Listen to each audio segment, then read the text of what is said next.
খানাকুলের প্রতিবাদ সভায় নওশাদ সিদ্দিকী। খানাকুলের ধরমপুরে অনুষ্ঠিত হলো আইএসএফ এর প্রতিবাদ সভা।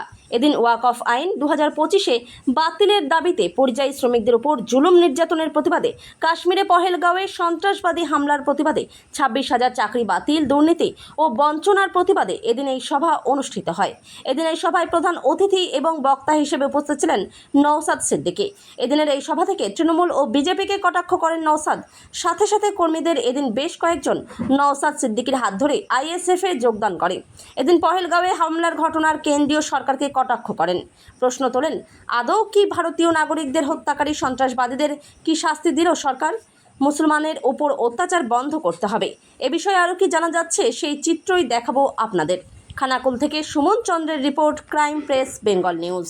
বিষয় নিয়ে চর্চা হয়েছে, আলোচনা করেছি, সেনাদের বীরত্বের প্রশংসা করেছি, আমাদের যারা শহীদ হয়েছেন তাদের প্রতি শ্রদ্ধা জানিয়েছি এবং ভারত সরকারের কি কি দায়িত্ব দরকার, কি কি কাজ করা দরকার, যেগুলো ব্যর্থ হয়েছে তা নিয়ে সমালোচনা করেছি। এবং আমাদের রাজ্যের আমরা আমাদের পশ্চিমবাংলার 3 জন সহ সারা দেশে 26 জনের উপরে যে অ্যাটাক করে তাদেরকে শহীদ করলো, এই সন্ত্রাসবাদী হামলার প্রতিবাদে কলকাতাতে আমরা মিছিল করছিলাম, যখন রাজ্য প্রশাসন আমাদেরকে আটকে দিচ্ছিল, সে নিয়েও চর্চা হয়েছে।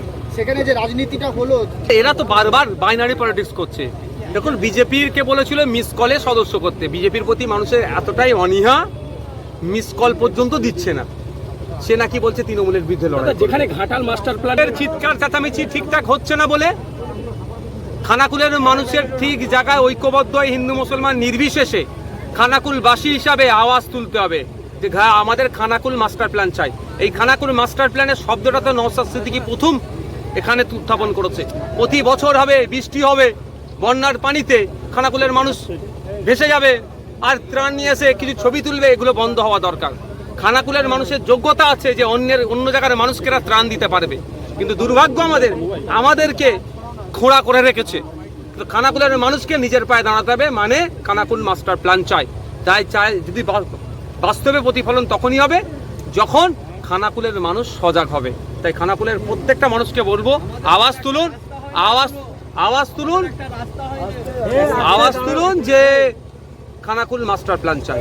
মঞ্চ থেকে অবশ্যই চুনোপুটিরা হই করছে। লড়াই তো আমার মমতা ব্যানার্জির সাথে, তৃণমূল দলের সুপ্রিমোর সাথে আমার লড়াই। কেন চুনোপুটিদের কথাই কোন জায়গায় দেওয়া হবে এখনই তো বলবো না। তো আমাদের রাজ্যের বিভিন্ন জায়গাতে আমরা প্রার্থী দেবো। আমরা চেষ্টা করছি 294টা সিটে বিজেপি তৃণমূলের বিরুদ্ধে কিভাবে লড়াই করা যায় তার চেষ্টা আমরা চালাচ্ছি। স্যার, বারবার একটা কথা আমরা তাহলে বিজেপির এই টিমটা খুঁজে নিই। আমি আপনাদের ক্যামেরার মাধ্যমে বলছি, অনেকে বলে টাকা নিয়েছে, হ্যান করেছে, ত্যান করেছে। আমি ক্যামেরার মাধ্যমে বলছি, টাকার ব্যবস্থা করতে বলুন। যে বলতে তাকে নওশাদ ভাই বলেছে টাকার ব্যবস্থা করতে, আমরা মাত্র 10% নেবো। যে বেটা মিডিয়েটর থাকবে, মিডিলের থেকে টাকার ব্যবস্থা করে দেবে, তাদেরকে আমি 90% টাকা দিয়ে দেবো। গত সোমবারে হচ্ছে পার্টি চালাতে, টাকা পাচ্ছি না দাদা, কেউ ফান্ড দিচ্ছে না। গত সোমবারেতে রাজ্য সম্পাদক ঘোষণা করা হয়েছে, যেটা দায়িত্বপ্রাপ্ত পেয়েছেন সেটা হচ্ছে কাসেম সিদ্দিকী। এ নিয়ে কি কোনো প্রভাব পড়বে বলে মনে করছেন? তৃণমূলের কাছ থেকে রাজ্যের মুসলিম সম্প্রদায়ের মানুষ মুখ ফিরিয়ে নিচ্ছে। মুসলিম তোষণের নামে মুসলিম শোষণ হচ্ছে, এটা মুসলমান সম্প্রদায় বুঝে গিয়েছে। যেখানে কোনো সমস্যা হচ্ছে, মুসলমান ছেলেদের নামে 25, 30, 40, 50 নামে মামলা দিয়ে দিচ্ছে। ইভেন ওয়াকফ সংশোধনী আইন নিয়ে ভাঙড়ে একটা ছোট্ট ঘটনা ঘটেছে, পুলিশ সেখানে মারধর করেছে, আমাদের কর্মীদের মাথা ফাটিয়েছে। বলছে নাকি পুলিশের গাড়িতে আগুন লাগিয়েছে, কিন্তু কে আগুন লাগিয়েছে ভিডিও ফুটেজটা দিল না, বাকি সব দিচ্ছে। এরপরে আমাদের ভাঙড়ের প্রায় 3000 মুসলিম ছেলের নামে মামলা দিয়েছে, আমার নামে 5টা মামলা দিয়েছে। পশ্চিমবাংলার মুসলিম সমাজ দেখছে, মুখ ফিরিয়ে নিচ্ছে। এই ভাঁত এখন ভেঙে গিয়েছে।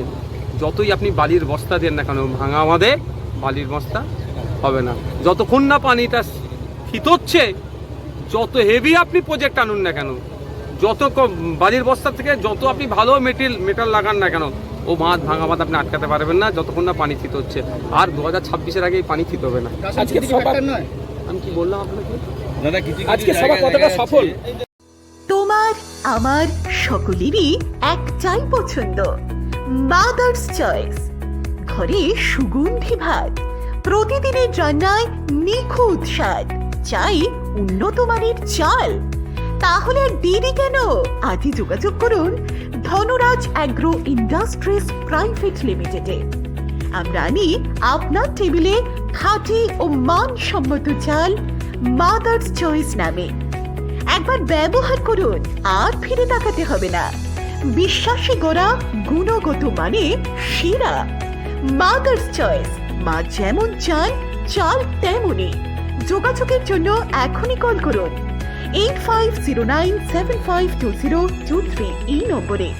মাদার্স চয়েস শুধুই সেরা নয়, সবার প্রথম পছন্দ।